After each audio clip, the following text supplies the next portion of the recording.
Hi hello ನಮಸ್ಕಾರ. ಎಲ್ಲರೂ ಹೇಗಿದ್ದೀರಾ? ಎಲ್ಲರೂ ಚೆನ್ನಾಗಿದ್ದೀರಾ ಅಂತ ಭಾವಿಸ್ತೀನಿ. ಇವತ್ತು ನಾವು ರಾಗಿ ದೋಸೆನ ಹೇಗೆ ಮಾಡೋದು ಅಂತ ನೋಡೋಣ. ಸೊ ಇದರಲ್ಲಿ ನಾನು 2 ಕಪ್ಪಷ್ಟು ರಾಗಿ ಹಿಟ್ಟು, ಅರ್ಧ ಕಪ್ಪಷ್ಟು ಅಕ್ಕಿ ಹಿಟ್ಟು, ಗೋಧಿ ಹಿಟ್ಟು ಮತ್ತು 2 ಚಮಚೆಯಷ್ಟು ರವೆ ತೊಗೊಂಡಿದ್ದೀನಿ. ಇದನ್ನ ನೀರಲ್ಲಿ ಕಲಸಿ ಸ್ವಲ್ಪ ಉಪ್ಪು ಹಾಕಿ ಒಂದು ಹಾಫ್ ಆನ್ ಅವರ್ ನೆನೆಯಲ್ಲಿಡ್ತೀನಿ. ಅದು ನೆನೆದ್ರೇ ಚೆನ್ನಾಗಿ ಬರೋದು. ಜಾಸ್ತಿ ನೆನೆಸೋದು ಬೇಡ, ಹಾಫ್ ಆನ್ ಅವರ್ ನೆನೆಸಿದರೆ ಸಾಕು. ಅಲ್ಲಿವರೆಗೂ ನಾನು ಅದಕ್ಕೆ ಟೇಸ್ಟಿಯಾಗಿ ಹೊಂದುವಂಥ ಟೊಮೆಟೊ ಚಟ್ನಿನ ರೆಡಿ ಮಾಡ್ಕೊಳ್ತಾ ಇದ್ದೀನಿ. ಒಂದು ಪ್ಯಾನ್ಗೆ ಸ್ವಲ್ಪ ಎಣ್ಣೆ ಹಾಕಿ ನಿಮ್ಗೆ ಎಷ್ಟು ಬೇಕೋ ಅಷ್ಟು ಟೊಮೆಟೊ ತೊಗೊಳ್ಳಿ. ನಾನೊಂದು 2-3 ಟೊಮೆಟೊ ತೊಗೊಂಡಿದ್ದೀನಿ. ಎಣ್ಣೆ ಕಾದ್ಮೇಲೆ ಅದಕ್ಕೆ ಟೊಮೆಟೊನ ಹಾಕ್ತಾ ಇದ್ದೀನಿ. ರಾಗಿ ದೋಸೆ ಜೊತೆಗೆ ನೀವು ಕೊಬ್ಬರಿ ಚಟ್ನಿನಾದರೂ ಮಾಡ್ಕೋಬೋದು. ನಾನೇ ಒಂಚೂರು ಡಿಫ್ರೆಂಟ್ ಆಗಿರಲಿ ಅಂತ ಟೊಮೆಟೊ ಚಟ್ನಿ ಮಾಡ್ತಾ ಇದ್ದೀನಿ. ನೀವು ಈ ಟೊಮೆಟೊ ಚಟ್ನಿನ ಚಪಾತಿ ಜೊತೆನೂ ತಿನ್ಬೋದು, ಮತ್ತು ರೊಟ್ಟಿ ಜೊತೆನೂ ತಿನ್ಬೋದು, ಅನ್ನದ ಜೊತೆನೂ ತಿನ್ಬೋದು, ಚೆನ್ನಾಗಿರುತ್ತೆ. ಸ್ವಲ್ಪ ಅದಕ್ಕೆ ಬೆಳ್ಳುಳ್ಳಿ, ಕೊತ್ತಂಬರಿ, ಕರಿಬೇವು ಮತ್ತು ಈರುಳ್ಳಿನೂ ಹಾಕ್ತಾ ಇದ್ದೀನಿ. 2 ಮೆಣಸಿನ್ಕಾಯಿ, ಕೆಂಪು ಮೆಣಸಿನ್ಕಾಯಿ ತೊಗೊಂಡಿದ್ದೀನಿ. ಸೊ ಇದನ್ನೆಲ್ಲ ಚೆನ್ನಾಗಿ ಬಾಡಿಸ್ಕೋಬೇಕು. ಲೋ ಫ್ಲೇಮ್ ಇದ್ರೇ ಚೆನ್ನಾಗಿ ಬರುತ್ತೆ, ಇಲ್ಲಾಂದರೆ ಎಲ್ಲ ಹೊತ್ಕೊಂಡು ಕೆಟ್ಟೋಗ್ಬಿಡುತ್ತೆ. ಲೋ ಫ್ಲೇಮಲ್ಲಿ ನೀಟಾಗಿ ಹುರ್ಕೊಳ್ಳಿ. ಹಸಿ ವಾಸನೆ ಹೋಗೋ ತನಕ ಹುರಿದು ಆಮೇಲೆ ಅದನ್ನ ಮಿಕ್ಸರ್ ಜಾರ್ಗೆ ಆ್ಯಡ್ ಮಾಡ್ಕೊಳ್ಳಿ.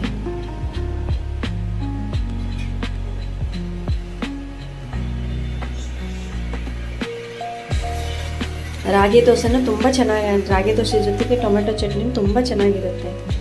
ಸ್ವಲ್ಪ ಅದಕ್ಕೆ ಬೆಲ್ಲ, ಉಪ್ಪು ಹಾಕ್ಕೊಳ್ಳಿ ಸ್ವಲ್ಪ. ಆಮೇಲೆ ನೋಡಿ, ಬೆಲ್ಲ ಸಿಹಿ ಜಾಸ್ತಿ ಯಾರಿಗೆ ಇಷ್ಟ ಆಗಲ್ಲ, ಸ್ವಲ್ಪ ಹಾಕ್ಕೊಂಡ್ರೆ ನಡೆಯುತ್ತೆ. ಅದು ಸ್ವಲ್ಪ ಸಿಹಿ ಇದ್ರೇ ಚೆನ್ನಾಗಿರುತ್ತೆ.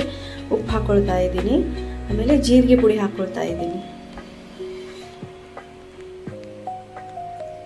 ಸೊ ಇದನ್ನ ಮಿಕ್ಸಿ ಮಾಡಿದಾಗ ಈ ರೀತಿ ಬರುತ್ತೆ. ಆಮೇಲೆ ಇದನ್ನ ಮತ್ತೆ ನಾನೇನು ಮಾಡ್ತಾ ಇದ್ದೀನಿ, ಅದೇ ಪ್ಯಾನ್ಗೆ ಒಂದು ಸ್ವಲ್ಪ ಎಣ್ಣೆ ಹಾಕ್ಕೊಂಡು ಅದನ್ನ ಒಗ್ಗರಣೆ ಹಾಕ್ತಾ ಇದ್ದೀನಿ. ಒಗ್ಗರಣೆ ಹಾಕಿದರೆ ಇನ್ನೂ ಟೇಸ್ಟಿಯಾಗಿರುತ್ತೆ. ನೋಡಿ, ಈ ಥರ ಬಂದಿದೆ ಇದು.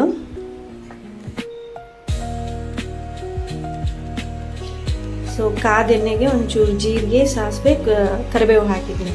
ಮತ್ತೇನು ಬೇಡ, ಅಷ್ಟೇ ಹಾಕಿದರೆ ಸಾಕು. ಸ್ವಲ್ಪ ಎಣ್ಣೆಲಿ ಒಗ್ಗರಣೆ ಕೊಟ್ಟರೆ ಸಾಕು, ಜಾಸ್ತಿ ಎಣ್ಣೆ ಬೇಡ. ಈಗ ನಾನು ರುಬ್ಬಿಟ್ಕೊಂಡಿರೋ ಆ ಟೊಮೆಟೊ ಚಟ್ನಿನ ಇದರಲ್ಲಿ ಹಾಕ್ತಾ ಇದ್ದೀನಿ.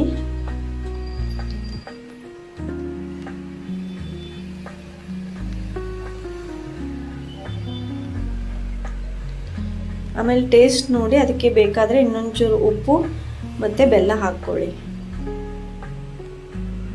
ಮತ್ತೇನು ಹಾಕೋದಿಲ್ಲ. ಮೇಲೆ ಒಂಚೂರು ಕೊತ್ತಂಬರಿ ಹಾಕ್ಬಿಟ್ರೆ ಟೊಮೆಟೊ ಚಟ್ನಿ ರೆಡಿ.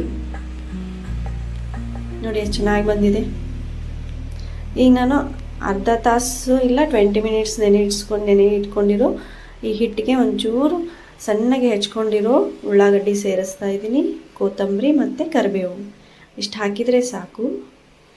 ಉಪ್ಪು ಹಾಕಿದ್ದೀನಿ, ಮತ್ತು ಟೇಸ್ಟ್ ನೋಡಿಕೊಂಡು ಇನ್ನೊಂಚೂರು ಬೇಕಾದರೆ ಉಪ್ಪು ಹಾಕ್ಕೊಳ್ಳಿ. ಆಮೇಲೆ ಜೀರಿಗೆ ಪುಡಿ ಹಾಕ್ತಾ ಇದ್ದೀನಿ.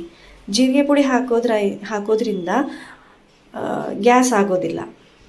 ಸೊ ಒಬ್ಬೊಬ್ಬರಿಗೆ ಗ್ಯಾಸ್ ಪ್ರಾಬ್ಲಮ್ ಇರುತ್ತಲ್ಲ, ಆ ಥರ ಗ್ಯಾಸ್ ಪ್ರಾಬ್ಲಮ್ ಏನಾಗೋದಿಲ್ಲ. ಹಾಕದೇ ಇದ್ದರೂ ನಡೆಯುತ್ತೆ. ಆಮೇಲೆ ಟೇಸ್ಟು ಚೆನ್ನಾಗಿ ಬರುತ್ತೆ ಅಂತ ನಾನು ಜೀರಿಗೆ ಪೌಡ್ರ್ ಹಾಕ್ತಾಯಿದ್ದೀನಿ. ನೋಡಿ, ಹೀಗೆ ಹಾಕಬೇಕು. ನೀರಾಗಿ ಮಾಡ್ಕೋಬೇಕು, ತೀರಾ ಗಟ್ಟಿ ಮಾಡ್ಕೊಳ್ಳೋದಲ್ಲ, ನೀರು ದೋಸೆ ಥರ ಹಾಕಬೇಕು. ಆಮೇಲೆ ಸ್ವಲ್ಪ ಎಣ್ಣೆ ಹಾಕ್ಕೊಳ್ಳಿ. ನೋಡಿ ಎಷ್ಟು ಚೆನ್ನಾಗಿ ಬಂದಿದೆ ದೋಸೆ. ಅದು ಸ್ವಲ್ಪ ಕ್ರಿಸ್ಪಿ ಇದ್ರೇ ಚೆನ್ನಾಗಿ ಅನಿಸುತ್ತೆ. ನೀರು ಜಾಸ್ತಿ ಹಾಕಿದರೆ ಕ್ರಿಸ್ಪಿ ಆಗುತ್ತೆ. ಅಕ್ಕಿ ಹಿಟ್ಟು ಹಾಕಿರುತ್ತೇನಲ್ಲ, ಅಕ್ಕಿ ಹಿಟ್ಟಿಗೂ ಕ್ರಿಸ್ಪಿ ಆಗುತ್ತೆ.